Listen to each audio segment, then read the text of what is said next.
Round 7 of Shamkir chess was an absolute blast. I could have shown you all 5 games from today, but unfortunately no time for that. I'm just going to concentrate on one, the encounter between Magnus Carlsen and Vladimir Kramnik. World champion against former world champion. It's a Berlin defence.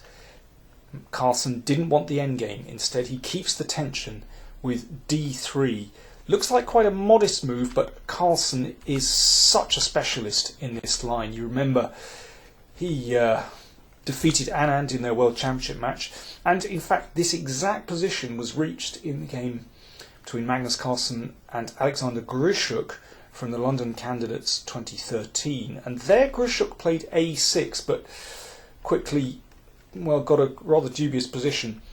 Today Kramnik played knight e7. This has a much better reputation and is a very sound move. The idea is the knight spins round to g6 and supports the e-pawn and, removes itself from any potential danger here. d4 from Carlsen. And here, if white takes on e5, then there's nothing doing because, black can take on e4 if white takes on e5. So instead, Carlsen dropped the bishop back, supporting the pawn. Here, knight g6 is an absolutely normal move. And, you could say white is slightly better here, but black is very solid. Instead, Kramnik sought to clear the centre very quickly with d5. Now, this has been played before by Sergei Karyakin against Vasily Ivanchuk. In that game, Ivanchuk took on e5, but after knight e4, actually black stood very comfortably with this nice knight on e4. Instead, Carlsen played knight d2 quite quickly. Now, if black were to take on d4, then e5 followed by c takes d4 gives white a nice pawn spearheads, pawn majority on the king side. Instead, Kramnik exchanged on e4, exchanged lots of pieces, and then took on d4. I think this is very much in his style. He's clearing the situation. And here one might expect knight takes d4. And black could just exchange off and play knight d5. I think that's a very comfortable position for black. But instead, Carlsen played queen c2. Now this is one of those typically awkward moves that Carlsen specialises in. There's a threat to take on h7. And however black deals with that threat involves a slight compromise. For example, if f5, then that weakens this diagonal and weakens squares down the e-file. Difficult position for black. If g6, then bishop g5 is an unpleasant pin. You can see these dark squares are very weak. Kramnik therefore played h6. Now one could just recover this pawn maybe with rook d1. Instead, Carlsen played a4. Tricky little move. Just wanting to dislodge the bishop and maybe press all the way to a6. You can see that bishop. Could be pinning that pawn. Kramnik played c6. Over all these moves, Kramnik was thinking quite a long time, quite a few minutes, whereas Carlsen was playing almost instantly. It was quite clear that Carlsen was still in his preparation. Now he recovered the pawn on d4. Rook e8 from Kramnik. And here, again, black's position kind of looks okay. It's an almost symmetrical pawn structure, but white has just a bit more piece activity. And Carlsen played a5, a very interesting pawn sacrifice. A really tricky move. Kramnik was clearly surprised by that. He thought for over half an hour on this move before finally taking the pawn. And a really subtle reply, knight f3. One clear idea is to play c4, exploiting the pin on the d file. This is really tricky. Just take a look at this. Let's see what happens if black's queen just steps away from the pin. then white can exchange off and play queen a4 with a double attack on bishop and rook. Very neat tactic. So Kramnik played b5, preventing c4, or discouraging c4 at any rate. Now, that means that this pawn is no longer very well protected. So knight d4 from Carlsen, coming back to the d4 square but attacking c6. And here again Kramnik thought for a very long time perhaps he should have just protected that pawn, and I can't see anything better for white than to exchange on d5 and recapture the pawn. You could say that white has a very slight structural advantage here, but with the two bishops I can't believe that's so bad for black. Instead, Kramnik played bishop c7, but it looks like he miscalculated, because after knight c6, queen d6, well, it looks extremely dangerous. For example, if white takes on d5, then that's checkmate. Or if white takes on d5 with the bishop, then that's also checkmate. It's a really tricky position. Perhaps Kramnik was seduced into playing this line because of these tactics. But Carlsen just played g3, and suddenly it's a very difficult position for black. For example, if queen takes knight, then bishop takes, and that's a nasty skewer. Kramnik played bishop b7, and now bishop f4 is very powerful. That can't be taken because the queen drops.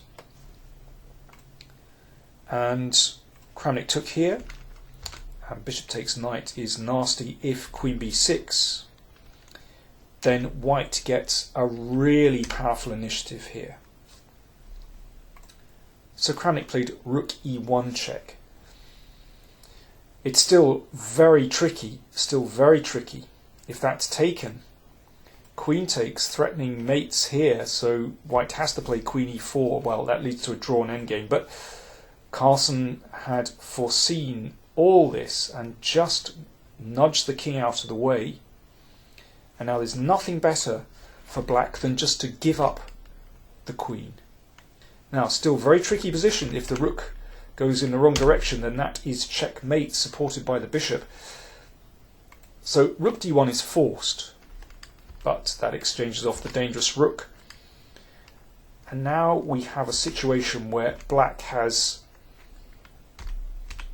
rook and bishop against the queen. Technically, this should be a win for white, but you have to play so precisely. If white gets it wrong and black manages to coordinate his pieces, for instance with the rook on a stable square like e6 and perhaps the bishop protecting pawns, this could easily be a draw. But Carlsen's technique was perfect. First of all, this queen e2 was a very strong move. If now bishop takes f4, then queen b5 picks off an important pawn and only then recaptures one of the bishops. Should be winning for white. So bishop b6. Now it's very important that white exchanges off the bishop pair. So bishop e3, good move. And here there isn't really an alternative. Bishop takes bishop, queen takes bishop. Why is white's queen superior to rook and bishop? Well, in this particular case, black has too many loose units. If black can coordinate all these pieces and get them all protecting each other, that's a different story. But in this case, white just has one all-powerful unit that can zip around like a heat-seeking missile and can target weaknesses. And ultimately, black can't hold everything together. Rook d1 was played, threatening a mate. g4 from Carlsen. And now this is difficult. That prevents a check on e8. Now, white could take on a7, but this is good technique. First of all, Carlsen pushes the bishop to an awkward square. If, for example, bishop f3, that's not possible. You can see how powerful the queen is. It bounces around check and then takes the bishop. Or bishop e4, you take the pawn on b5. So bishop d7, and only then taking on a7. So with this extra pawn on the queen side, this must be winning. But watch how Carlsen does it. He doesn't rush this. First of all, he makes improvements to his position, so the king comes into the game. But also, if, for example, he created a passed pawn too quickly, then that might be relatively easy for bishop and rook to control. Instead, he makes sure that all these pieces are still on the board, so black has to keep protecting all his pieces rather awkwardly, and Carlsen exploits that. Let's see how he did it. Obviously the rook can't take on b2 because the bishop hangs, so rook came back. And now before doing anything else on the queen side, everything is protected for white. Time to start the squeeze on the other side of the board. So eventually white would like to make a breakthrough on the king side as well. And now it's the final phase. The king comes up the board. The bishop protects the rook, and now queen b7. So the rook has to keep protecting the b pawn.